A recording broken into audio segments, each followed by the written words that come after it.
சிறப்பாக பணியாற்றி அவர்களுடைய வளர்ச்சிக்கும் முன்னேற்றத்திற்கும் அரும்பாடுபட்டு கொண்டிருக்கின்ற அந்த ஆசிரியர் பெருந்தகை அவர்களையும் நம் இந்த நேரத்திலே பாராட்டியாக வேண்டும். அவர்களால் உருவாக்கப்படுவது தான் மாணவர்கள். மாணவர்கள் என்ன நினைக்க வேண்டும் என்று சொன்னால், ஒரு பெரிய சொன்னார் சைலேந்திர பாபு, அவர் ஒரு கருத்தை சொன்னார், நான் ஒரு கருத்தை சொல்கிறேன்.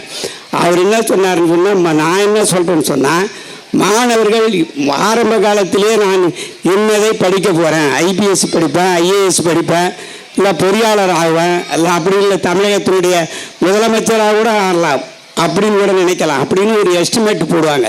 கட்டடம் கட்டுறோம்னாக்கா ஒரு எஸ்டிமேட் போடுவாங்க. கீழே அஸ்வாரம் போடும்போது 3 கட்டடம் கட்டலாம்பாங்க. 3 கட்டடம்னா வளர்ச்சி, அடுத்தது கொஞ்சம் அடுத்தரம், அடுத்தது உயர்ந்த கல்வி. அதுக்காக ஒரு எஸ்டிமேட் போடுற மாதிரி தான் இதுவும் கட்டடத்தில் போடுவாங்க. 3 கட்டடம் கட்டுறம்பாங்க. அது போல் இந்த மாணவர்கள் என்னென்னா ஒரு எஸ்டிமேட் போட்டணும். இப்பயே நான் என்னது படிக்க போகிறேன், மருத்துவர் ஆக போகிறேன், இல்லை ஐபிஎஸ் ஆகினா போலீஸில் கையில் எடுப்பேன், இல்லை ஐஏஎஸ் ஆகினா கலெக்டரை கையில் எடுத்துப்பேன், அந்த பதவியை நான் எடுப்பேன், இல்லைன்னா அதற்கும் அதிக கல்விகளை படித்தால் நம்முடைய மந்திரியாக கூட வரலாம், அமைச்சராக கூட வரலாம், எது வேணாலும் வரலாம். காரணம் கல்வி. ஆனால் அழியாத பொருள் என்னன்னு சொன்னால் கல்வி தான் அழிக்க முடியாது. வேறு எல்லாமே சொத்து சுதந்திரம் எல்லாமே அழிஞ்சிடும், வீணாக போயிடும். பெற்றோர்கள் இருக்கிறாங்க. ஆனால் உயிருள்ள வரையில் இந்த கல்வியை யாராலும் அழிக்க முடியாது. கல்வியை நீ பயின்று விட்டால் கடைசி வகையில் உன்னுடைய காப்பாற்றக்கூடிய ஒரே ஒரு தொழில் உன்னுடைய கல்வி. அந்த மாணவர்கள் கல்வியை தன் கல்வியாக மனதிலே ஏற்றுக்கொண்டு தன்னுடைய பிளான் எஸ்டிமேட்டை போட்டுக்கணும். என்னது படிக்க போகிறேன் அப்படின்னு முன்னாடியே ஆரம்பிச்சுட்டுனா அது உன்னுடைய லைன் அது வேறு மாதிரியாக போகும். எதிர்காலத்தில் முன்னேறுவதற்கு வாய்ப்பாக இருக்கும்.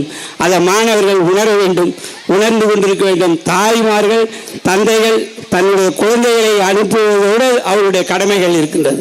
சாயந்தரம் வந்தால் அவர்களை ஊக்கப்படுத்தி அவர்களுக்கு என்னென்ன உணவுகளை கொடுத்து உபசரித்து அவர்களுக்கு ஒரு நல்வழிப்படுத்தக்கூடிய ஒரு தாயினுடைய கடமை. ஆனால் ஆசிரியருடைய கடமை என்று சொன்னால், காலையில் பள்ளிக்கூடம் வந்து விட்டாருன்னு சொன்னால் மாலை 5 மணி வரைக்கும், அதுக்கு இப்போ 7 மணி வரைக்கும் உண்டு ஸ்கூல் நடக்குது. காரணம் என்னென்னா பள்ளியுடைய வளர்ச்சியும் வரணும், மாணவருடைய வளர்ச்சியும் எதிர்காலத்திலே வளர வேண்டும். அவர்களும் ஒரு பெரிய இந்த ஸ்கூலில் இன்றைக்கி பார்த்தீங்கன்னா இன்றைக்கி இடஒதுக்கீடு இருக்குது. தமிழகத்தில் இன்றைக்கி இடஒதுக்கீடு எல்லா மக்களுக்கும் இருக்குது. அந்த அடிப்படையில் பார்த்தா நீங்கள் சாதாரணமாக மார்க் அடிப்படையில் நீங்கள் வாங்கினீங்கன்னா இன்றைக்கி எம்பிபிஎஸ் எடுக்கணுன்னாக்கா 50 லட்சம் உங்கள்கிட்ட எங்கே இருக்குது? எம்பி படிக்கணும்னா 1 கோடி உங்கள்கிட்ட எங்கே இருக்குது? ஆனால் கல்வியை நீ அயராது படிச்சுன்னு சொன்னால், அதிக மதிப்பெண்களை நீங்கள் பெற்றால் உங்களுக்கு இடஒதுக்கீடு கிடைக்கின்ற வகையிலே நீங்கள் முன்னேறுவதற்கு 1 ரூபாய் கூட செலவில்லாமல் இருக்கும். நீங்கள் இந்த பள்ளியிலையும் நிறைய பேர் படித்து பொறியாளர்களாக ஆகியிருக்காங்க, மருத்துவர்கள் ஆகியிருக்காங்க. உயர்நிலை பள்ளியில் போர்டுகள்லையும் நிறைய பேர் படித்து அந்த பள்ளி மாணவர்கள் கலெக்டராக சப் கலெக்டராக போய் அவங்க நம்ம பள்ளிக்கு பிரைஸ் கொடுக்குறாங்க. மாணவர்கள், நான் இந்த பள்ளியில் படித்தேன், எனக்கு இந்த மாதிரி பதவி கிடைச்சிது, அதனால் நான் உங்களோட பேசணும் விரும்புகிறேன்னு சொல்லி அவெல்லாம் பள்ளிக்கு சொல்லியிருக்காங்க. அதில் ஒருத்தூர் ஸ்கூலு அதில் படித்த ஒருத்தர் டாக்டராக போயிருக்கார், எம்பி ஆகிருக்கார். இன்றைக்கி பார்த்தீங்கன்னா அவர் அறுவை சிகிச்சை நிபுணர். காரணம் என்னன்னு சொன்னால் ஸ்கூல் முக்கியம் இல்லை, படிப்பு முக்கியம். அவர் சும்மா ரொம்ப கஷ்டப்பட்ட குடும்பம், ஆனால் டாக்டர் ஆகிட்டார். அப்புறம் பார்த்தா எம்டி ஆகிட்டார். எம்டிலாம் 1 கோடி ரூபா. இன்றைக்கி பணம்னு பார்த்தா பணக்காரனுக்கு 1 கோடி ரூபா, பள்ளியை படிக்கிறவங்களுக்கு 1 ரூபா கூட இல்லை, ஆட்டோமேட்டிக்காக சீட்டு கிடைக்கும்.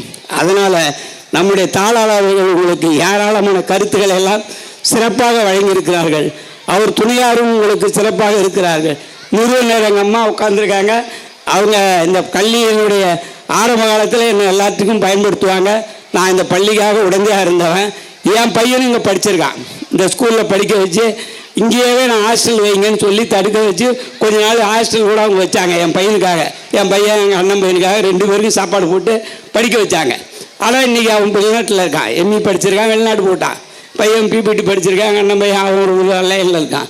அதனால் அந்த பள்ளி உருவாகுவதற்கு ஆரம்பத்திலிருந்து அரும்பாடுபட்ட நம்முடைய பள்ளியுடைய நிர்வாகி அவர்களையும் அவர் துணையார் அவர்களையும் இருவரையும் நாம் பாராட்ட வேண்டும். இந்த பள்ளி இந்த இடத்தில் அமைந்ததற்கு அவர்களுக்கும் வாழ்த்தை சொல்ல வேண்டும். தாளாளர் அவர்கள் சொன்ன கருத்துக்கள் எல்லாம் கவனத்தோடு ஆசிரியர்களும் கேட்க வேண்டும், மாணவர்களும் கேட்க வேண்டும், தாய்மார்களும் கேட்க வேண்டும். கேட்டால் அந்த பையனுடைய வளர்ச்சி எதிர்காலத்திலே தன்னை மீறி அவன் நினைக்கின்ற திட்டங்களை எல்லாம், அவன் படிக்கின்ற கல்விகள் எல்லாம் அவன் மனதிலே பதிகின்ற அளவிற்கு ஒரு அதிகாரியாக வர வேண்டும் என்று என்னுடைய ஆசை.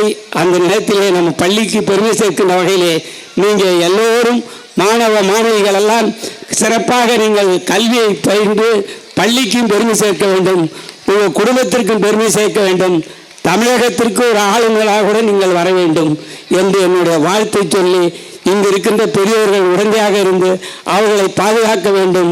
மாணவ மாணவிகளுக்கு தொந்தரவு கொடுக்காமல் அவர்களை படிப்பதற்கு நீங்கள் எல்லோரும் துணையாக இருக்க வேண்டும். ஆசிரியர் பெருந்தகை அவர்கள் நிச்சயமாக அவருடைய கவனம் என்று சொன்னால் குழந்தையை பராமரிக்கிறதும், அவர்களை கல்வி போதித்து மாணவனை உருவாக்கி அந்த மாணவன் எதிர்காலத்திலே ஆசிரியர்களை பாராட்டுகின்ற வகையிலே அந்த மாணவன் வளர்வான். இன்னைக்கு சைந்தரபாபு அவர்கள் வந்தார்கள், அவர்கள் எப்படி படித்தனர் என்றெல்லாம் உங்களுக்கு விளக்கம் சொன்னார்கள். அந்த அடிப்படையிலே நாம் அவர் போல நாமளும், அவரும் பாருங்க, அவர் எஸ்பி ஆனார், இன்னைக்கு டிஜிபி ஆகிட்டார், தமிழகத்தை ஆண்டார், நல்ல நல்ல பொறுப்பு அவர் கிடைச்சிது.